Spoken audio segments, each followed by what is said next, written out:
And it says this, verse 29 of chapter 29 of Deuteronomy. The secret things belong unto the Lord our God. But those things which are revealed belong unto us and to our children forever, that we may do all the words of this law. Period. And unfortunately, we don't do it. But there are secret things that belong unto the Lord, okay? Okay? The secret things belong unto the Lord, our God. But those things which are revealed belong unto us. Okay? And these are one of the things that are revealed. It's just that we can't understand it, though, completely. We can explain it a little bit, okay? We could touch the outer hem of the garment of it, but we can't, we can't grasp it completely, okay? Let's see where God says that, okay, that he will have a son in the future. And that future already has been passed, though, okay? He already has a son. But let's see where he said it, all right? Let's go to the book of Hebrews, okay? The book of Hebrews, all right? Chapter 1, okay, and verse 5. All right? Let's see. All right, so let's go to verse 5, and let's see. Okay, so I go to Greek Interlinear by Alfred Marshall. And the reason why I'm reading from this is just I want to give you the Greek words for the first time maybe in your life. Maybe you've never heard some of these Greek words. And I always enjoyed when people used to give me Greek words and Hebrew words and things like that in Bible studies. Because we always want to know God's, how the original looked like. You know what I mean? The English is nice, but there was no such thing as English at the time of the New Testament at all. Okay? I mean, God chose this language, Greek and Hebrew, okay, we're not studying the Hebrew, but, Greek and Hebrew, to pen the Holy Scriptures. In other words, to like Aramaic and Egyptian and stuff like that, but still. Mainly is Hebrew and Greek. Now let's check it out, verse 5, okay? Now this should settle the matter forever, okay? If Angelo is wrong or right or this or that, I don't want to prove that I'm wrong or right or whatever. I don't care about that. I care about what the Word of God says. And I was asked a question, okay, in the evening by Sister Denise, and I'm going to answer the question. I'm not going to shy away from it because maybe some people on YouTube will never see my account again and stuff like that. Well, that's their loss, okay? That's not my loss, okay? I'm not losing out. I'm not the first one who taught this. Walter Martin taught it, and some of the Christian fathers taught this as well, long before Walter Martin. And we don't get it because of the Christian fathers, okay? I don't care what the Christian father says. I care what the Bible says, and then I use sources like that, for further information and stuff like that, for edification, and for the edification of God's people, for me and yours, okay? Anyway, let's go to it. Verse 5, chapter 1 of Hebrews says this.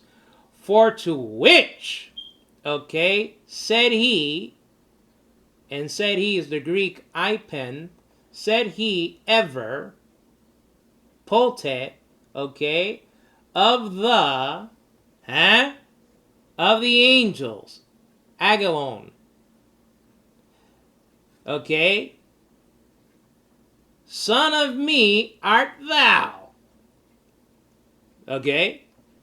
Huios mu I su. Okay? Ego. Now check this out. Here he goes. In the NIV, okay? And it says this in the King James too. So you can't complain. Verse 5, chapter 1.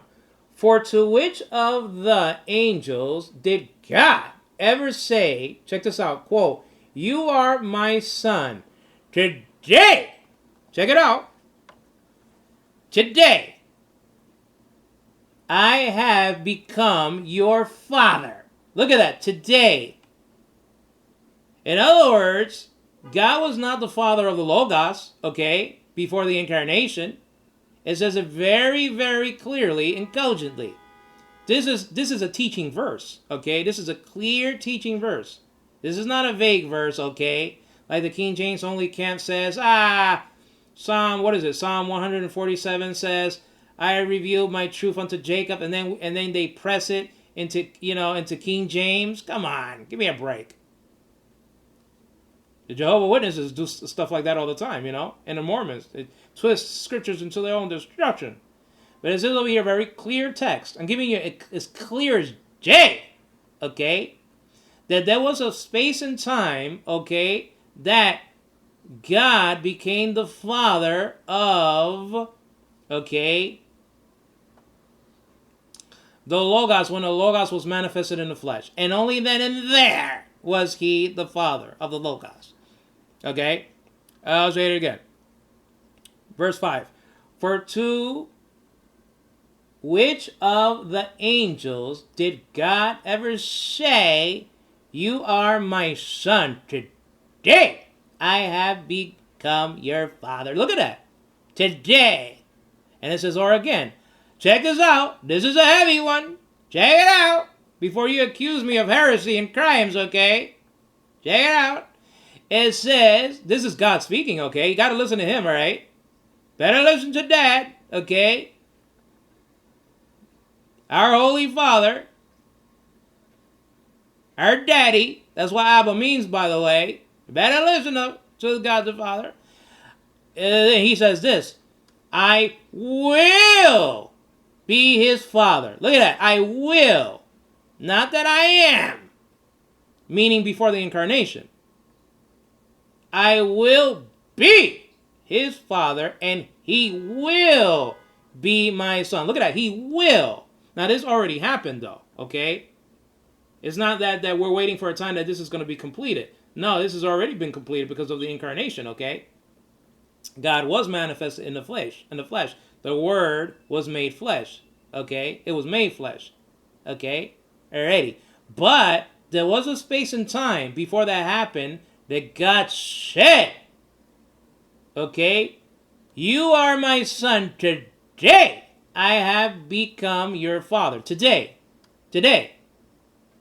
I will be his father, and he will be my son. In other words, end quote. Okay? The Logos before the incarnation was not the Son of God. Period. Okay? There had to be a space and time that the Father, okay, begot, okay, his son. And that happened at Bethlehem. Then and there was, okay, God the Father for the very first time of the Logos because of his voluntarily act of becoming flesh for us. Okay? Not before. It doesn't make any sense if it was before. Why would God say in verse 5 of Hebrews 1, okay, for to which of the angels did God ever say? Check this out. You are my son. Today I have begotten your, I have become your father. Why would he even have to say that if he was always the Logos' father? If he was always the Logos' father and the Logos was always God's son, okay, why would he say, you are my son, today I have become your father, okay? It says in NIV over here. Let's see what the NASB, a very literal translation, says, okay? And I'm going to use the King James too, so nobody will complain. This is an NIV doctrine. This is an NASB doctrine, yeah? Well, let's check the King James out. Verse 5, in the NASB. Now, the wonderful thing about Alfred Marshall's Greek Interlinear, it has two of the best translations ever created, okay? The NASB to the left and the NIV to the right. As is over here in the NASB, verse 5, for to which of the angels did he ever say, thou art my son, day I have begotten thee. Okay? And again, look at this. And again, I will be a father. Look at that. I will be a father to him, and he shall, okay, be a son to me. Look at that. Why would God even bother saying that I will, he shall, if he always was? You see what I mean? You see why it's impossible when you put the pieces together like a jigsaw puzzle of the Bible, okay, and talk about the Logos as a virtual, not even a virtual, it's a complete impossibility of the Logos being the Son of God before the incarnation? I will, he shall. There you go. Now look at the King James. This is the King James Version, okay? For unto which of the angels, okay, said he at any time, meaning God, thou art my son. Look at this. This day have I begotten thee. Look at that. Even in the King James. This day, okay, have I begotten thee. And again, look at this. This is the King James. No italics. I will be to him a father. I will be to him a father. And he shall be to me a son. Look at that. Verse 6. And again, when he bringeth in the firstborn, look at that, into the world, he saith, and let all the angels of God worship him. And you know that? Verse 6 of the New World Translation of the Watchtower Society of 1950, do you know that it says the same thing practically? It mentions that Jesus, in other words, should be worshipped by the command of God, making it two impossibilities. Number one, that Jesus was an angel. Because it says very clearly, okay, in this text, it says, okay, and again, when he bringeth in the firstborn, or the first begotten, into the world, he, that's God, saith, and let all the angels of God worship him. Look at that. Now, if Jesus was the Archangel Michael, how can he worship himself? Because God said, let all the angels of God, all, without exception, let all the angels of God worship him, meaning Jesus. All of the angels. So, if Jesus was the Archangel Michael, how can Jesus, okay, the Archangel Michael, worship himself? That's shot down by God, okay? That's impossible. Alright? And another thing. The idea that Jesus doesn't deserve worship is shot down. Because God says, okay, in this Bible translation, and in even the Watchtower Society's New World Translation of 1950, it says they're worship too. They changed all the words, okay, right? You know, Matthew 2:11, Matthew 8:2, you know what I mean? A couple in Matthew chapter 28, you know, Matthew 14 and 15. I mean, they changed all of them to obeisance, okay? Except this one, curiously. I don't know why. They didn't change it, okay? Now, they probably don't have it now, okay? In the new app and stuff like the super duper galooper NWT app, okay? I don't know what's so super about it. Denies Christ.